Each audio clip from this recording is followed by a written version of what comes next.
Selamat tengah hari dan salam sejahtera. Salam satu Malaysia. Yang mulia saudara pengacara majlis, yang berusaha Tuan Haji Ismail bin Mat selaku pengurusi KRT Sektor B Kampung Pandan, yang berusaha Encik Muhammad Irsyad selaku pegawai perpaduan bagi kawasan Ampang dan Pandan,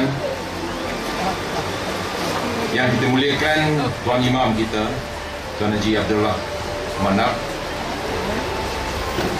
yang saya muliakan Encik Kasim Muhammad selaku wakil kepada Tok Majid,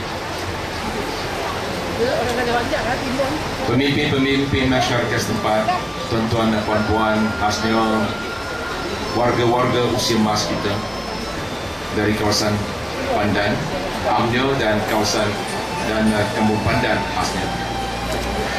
Terlebih dahulu izinkan saya ambil kesempatan ini untuk mengucapkan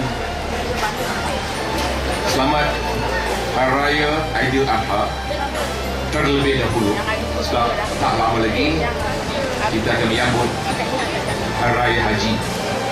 Dan seperti biasa, tuan-tuan dan puan sekalian, saya selaku ahli parlimen kawasan ini, tahun demi tahun saya tak lupa perayaan yang berbagai di kawasan kita, di negara kita, dan di kawasan parlimen Pandan ini pun kita tak lupa cara kita merayakan.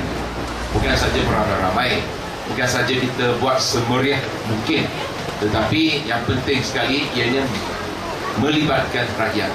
Kalaulah kemeriahan itu hanyalah sekadar meriah pada zahirnya, tetapi penglibatan rakyat tidak kita rasai, maka tak sampai hasrat juga. Jadi di sini tuan-tuan dan puan sekalian, cara kita merayakan setiap hari perayaan, baik untuk umat Islam maupun untuk kaum-kaum yang lain, biasanya kita buat dalam cara yang cukup kita berbangga, iaitu dalam suasana kemalaysiaan. Tuan-tuan dan puan sekalian, setiap kali bila saya singgah di Kampung Pandan, khasnya di Sektor B, saya tetap tak lupa tentang tanggungjawab saya dan juga perancangan kerja saya. Apa yang saya buat bukanlah sekadar membuat pengumuman peruntukan ataupun buat jamuan. Kalaulah sekadar kita buat jamuan itu pun, saya rasa tak sampai hasrat saya juga. Selain daripada tugasan saya untuk meningkatkan lagi, menaik tarafkan lagi kemudahan-kemudahan kita, kemudahan-kemudahan asas kita, khasnya infrastruktur, prasarana kita, misalnya penerapan jalan, longkang parit dan sebagainya. Itu memang sebahagian daripada kerja-kerja saya yang saya telah pun buat sekian lama, sejak tahun 1989, sejak saya dipilih sebagai ahli parlimen kawasan Ampang Jaya. Sampai hari ini pun ini tetap sebahagian daripada kerja saya.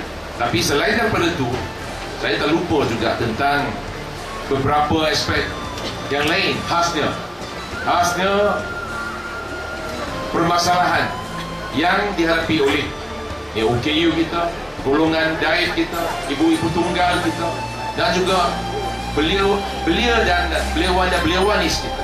Khasnya kita ni, kawasan kita ni di tengah-tengah kota, kita sedia maklum bahawa cadangan kita sedia maklum bahawa dugaan dan cabaran yang kita hadapi khasnya yang melanda kawasan bandar adalah pelbagai.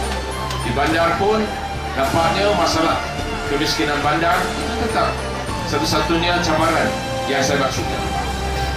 Oleh yang demikian, tuan-tuan dan puan sekalian, setiap kali bila kita cuba kita berikhtiar nak membantu kaum ibu tunggal misalnya, ianya tidaklah sekadar pemberian bantuan dalam bentuk wang ringgit, tetapi bagi saya apa yang lebih penting, apa yang lebih mustahak adalah cara kita mengasuhkan mereka ataupun memberikan mereka latihan yang wajar yang dapat membolehkan mereka berikan hasil dari segi ekonomi. Itu sebabnya saya amat tertarik dengan apa yang disebutkan tadi oleh Tuan Haji Ismail tentang program yang diusahakan bersama dengan Amanah Ikhtiar. Ini program ini cukup bermakna dan cukup bermanfaat. Dan saya sebenarnya sebelum ini pernah saya minta satu majlis taklimat khas untuk program Amanah Ikhtiar dan juga program Tekun. Dua-dua sekali pernah saya buat. Dan itu pun saya nak pastikan bahawa program sedemikian rupa dapat kita buat, kita usahakan, kita laksanakan di peringkat akar umbi. Selain daripada itu, juga saya maklumkan tuan-tuan perempuan bahawa terdapat juga satu perancangan yang tengah saya usahakan bersama dengan Kementerian Pembangunan Wanita, Keluarga dan Masyarakat, iaitu kita tak lupa juga program yang dapat membantu kaum ibu tunggal yang berbelang bangsa. Jadi selaras dengan apa yang saya sebutkan tadi, iaitu kita nak pastikan kaum ibu tunggal dapat berdikari, dapat menimba kemahiran ataupun ketukangan yang tertentu supaya rezeki mereka lebih terjamin. Itu pun saya jangka dalam masa yang terdekat saya akan umumkan program yang saya maksudkan khasnya untuk kaum ibu tunggal, ya. Dan salah satu, saya ambil satu contoh, salah satu cara yang saya kira dapat membantu mereka tak lain daripada khusus pendek misalnya yang berkaitan dengan ketukangan menjahit misalnya. Itu pun akan sedikit sebanyak akan dapat membantu mereka supaya mereka dapat rezeki. Saya tak berani cakap rezeki mudah, tetapi sekurang-kurang rezeki itu ada, lebih terjaga. Dan perkara sedemikian rupa akan terus saya usahakan seperti yang dirancang, dan itu memang sebahagian daripada kerja saya.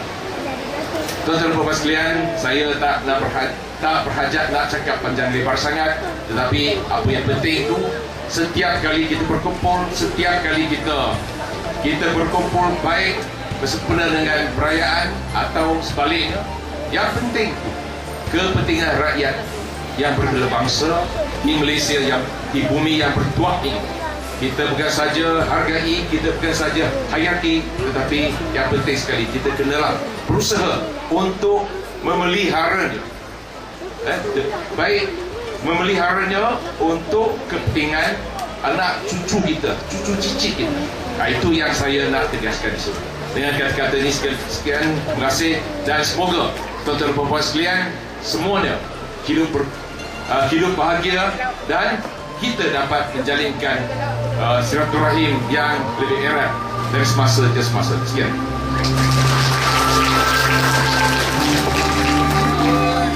Puan Miss